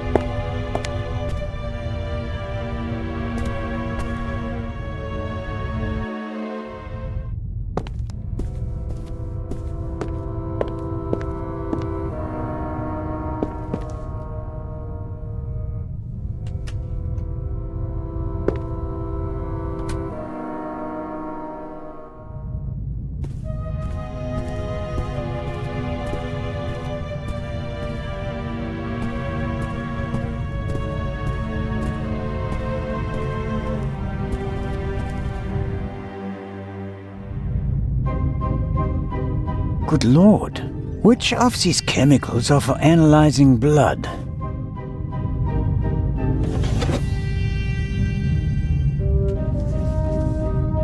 Wasn't there something about blood samples? Fingerprints, gunshot residue, blood. Well, it explains how to confirm that something is blood. That's a start. You have to mix luminol and a hydrogen peroxide solution and then drip or spray the mixture on the blood. The solution turns blue and glows even if there's just a very small amount of blood. Okay then, luminol and hydrogen peroxide. Aha, hydrogen peroxide solution. Aha, luminol.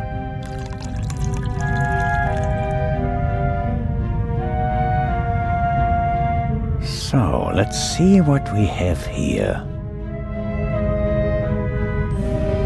No blood. Not the slightest reaction. If I didn't make a mistake, and it wasn't that difficult, then the spot on the Baroness's bed isn't really blood. But if it isn't blood, what is it? And more importantly, why didn't Dr. Gebhardt notice anything? He was supposed to have examined everything. I'd say it's time to visit the medical center.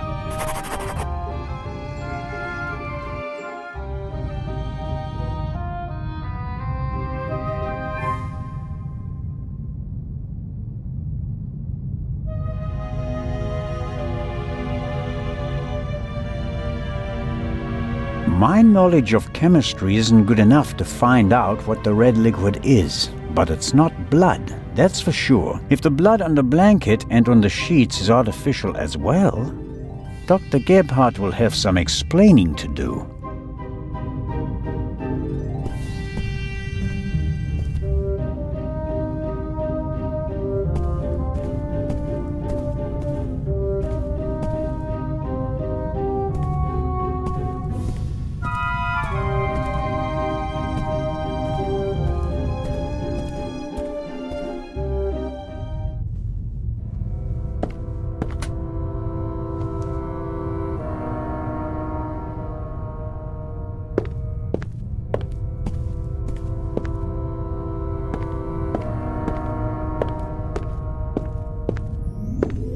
seems impossible that Dr. Gebhardt could have shot the Baroness. He was with me when the gunshot ran out, but he must have noticed that the Baroness was lying in a pool of fake blood.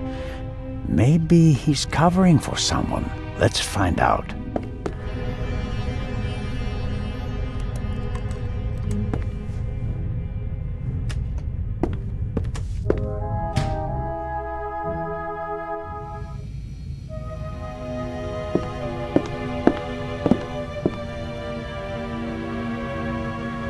It's probably for emergencies, in case a passenger falls down and can't walk anymore. Possibly due to rough seas, or maybe the captain's well-stocked bar.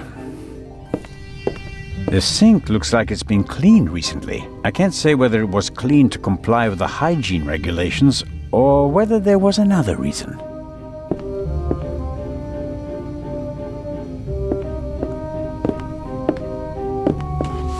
Interesting. A tape on a reel. The reel belongs to a much better player, like the one from the Baroness's cabin. I can't be certain that this is the reel that was missing from the Baroness's cabin, but it seems quite likely.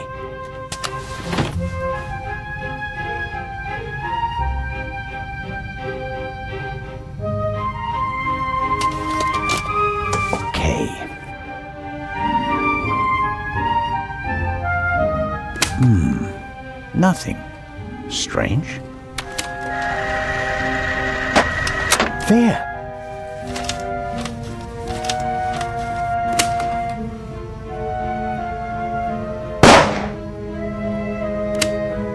Very interesting. A shot is audible on the tape, and the reel comes from the Baroness's cabin. It's all coming into focus.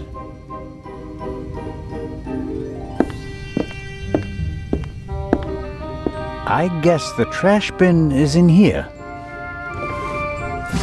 Right. Paper towels, plastic packaging, cartons, and... hold on.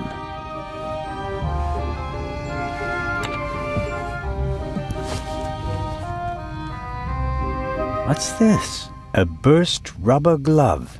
It's knotted, and there's a red liquid all over the inside that looks like blood. I bet good money that it's the same fake blood I found in the Baroness's cabin.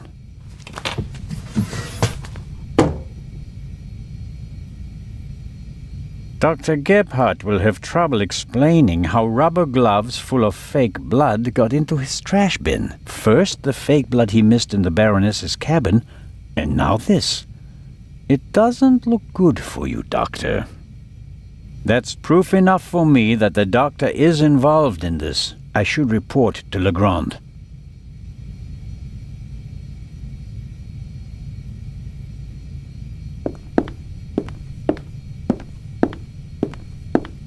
Time to pay Legrand a visit.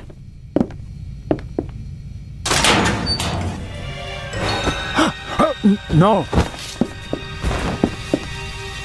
No, don't!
couldn't you just leave it be?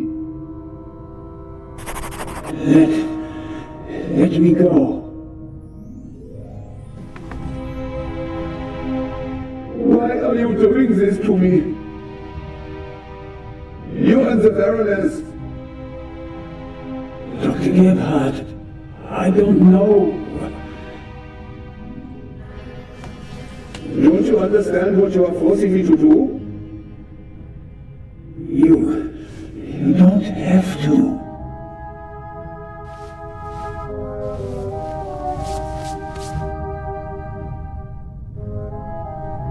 It is almost over.